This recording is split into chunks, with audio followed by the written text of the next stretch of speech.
Okay, what's up, guys? So I just wanted to talk on this real quick. If you follow me on social media, you guys probably seen where I tweeted some stuff that has something to do with Black Lives Matter, and I'm overall with it. I've always been with it. Of course, I'm gonna be with it. It's there's no way of like getting out of it. I feel like you being uh black in America, or knowing somebody that you care about that is black in America, like you honestly though, like you really have no other choice to support Black Lives Matter.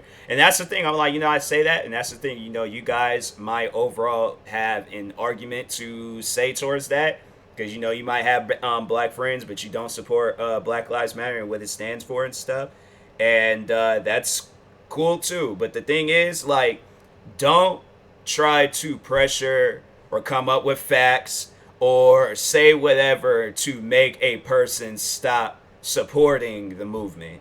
It's overall a movement. It's overall something that somebody, like, they're a part of this group and they feel comfortable being a part of this group. Because by themselves, like, they overall get shot, they get killed, they get posted all across the internet, and then all of a sudden you have these riots and this protesting and all this other extra stuff happening. And that's why I'm like, when people, because honestly though, I never would have thought like some of the kids I went to school with was not like, supporters of Black Lives Matter. And I think it had a lot to do with the riots and overall the looting and all that stuff. And at first I was like, like I wasn't with the looting. The riots though, on the other hand, I was like, how many years has this been going on where black people have been wrongfully killed? Like, that's why I'm like, people that can't overall relate to the situation or can't put themselves in the black person's shoes, you have no business to talk about what Black Lives Matter stands for, what they've done for their community, any of that.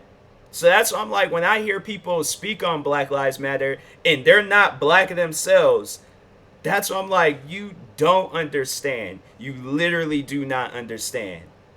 I'm sorry. And then it was like having people comparing it to the KKK, and I'm like, yes, because Black Lives, yeah, I'm like, the KKK and the Black Lives Matter, they're so similar and so alike, yet one has to go into hiding. You literally can't wear anything supporting KKK out in public. I remember I got looks for wearing a shirt that said F the KKK. They just seen the K. Well, it was from an old white guy, so I'm like, I'd imagine he probably applied to be in the KKK, but they turned him down. They was like, no, you have one too many black friends. But anyways, how, like, but though, like, okay, if it's in comparison, if it's similar, then how come you don't see athletes, basketball players? Because I would imagine that there's probably some like racist athletes in this world, right? I would imagine that there is some.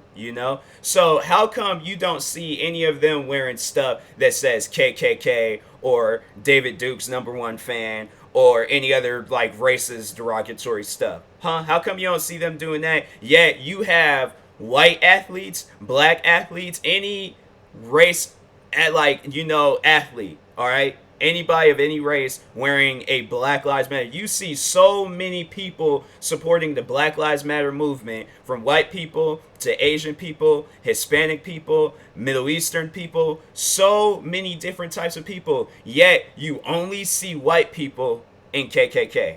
The only black person that was probably a part of the KKK was that dude in that Black Klansman movie. But that was only to infiltrate the KKK. So I'm saying, like, people, know your history, know your facts. Like, if you're going to make a comparison like that, talk about everything. So don't just talk about certain things, and put yourselves in a person's shoes. Like, to anybody out there that disagrees with Black Lives Matter and what it stands for, put yourself in a black person's shoes, right? Put yourself in George Floyd, his shoes, or the other people that's died after him and the people that have died before him. Put yourself in their shoes. How would that make you feel? You're minding your own business. Trayvon Martin. Trayvon Martin was the one that like really stuck out the most to me, because this was somebody that was like around the same age as me. And that's just scary, like, you being a kid, and then you just, like, you could just be walking home, and then all of a sudden somebody's like, oh, I'm gonna question you know, where he lives and stuff, and overall follow him and chase him down. It's going to get to a point where it's like you will see there's I'm telling you, and it's sad that I gotta call a story out like this, that it might happen one day, but there's going to be a story where a person, they go into, if it hasn't happened already, but there's going to be a story where a black person, they live there, they have the keys to go inside their house, pulled off up in there, everything's, you know, greeting their family, saying hi, hello. There's going to be some scary white person that sees that, and they'll be like, oh, they're breaking into this house, even though they got the keys, the papers, family photos to show that they live there. That house is theirs. They own that house.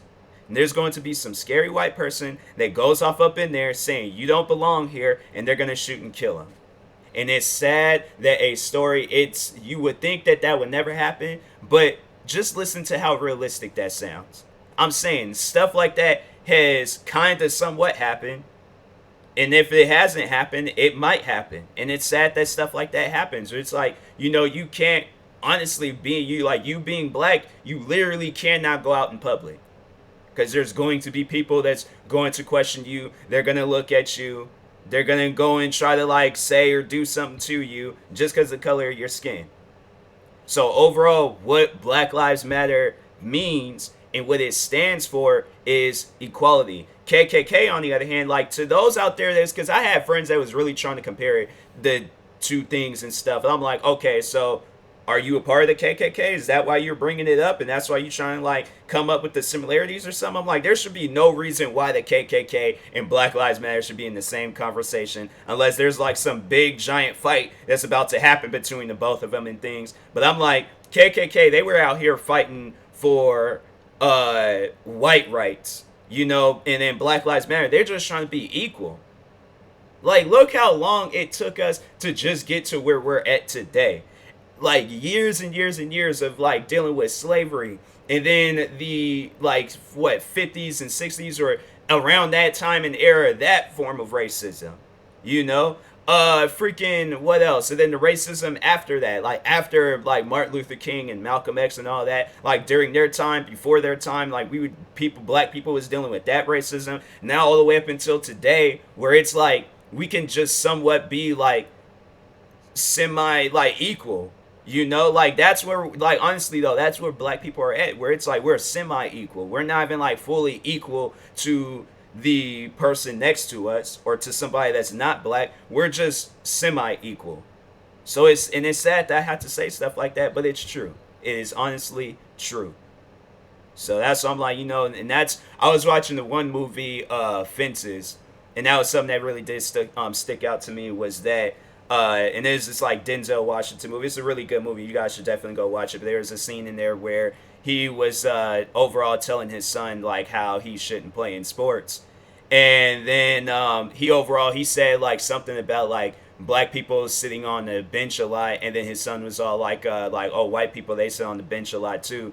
And then that's when Denzel Washington was just like you know, like yeah, because that person, especially I don't know, yeah, probably back in the times it was like that. But it's like a white person, if they're sitting on the bench, then that means that they're not good. But a black person, they have to work twice as harder than a good like white player and stuff just to sit on the bench. So yeah, and it was like, and you know, sports obviously now has changed, but that's just something that like, you know, really stuck out to me and things. It's like, man, that's some real stuff. So yeah.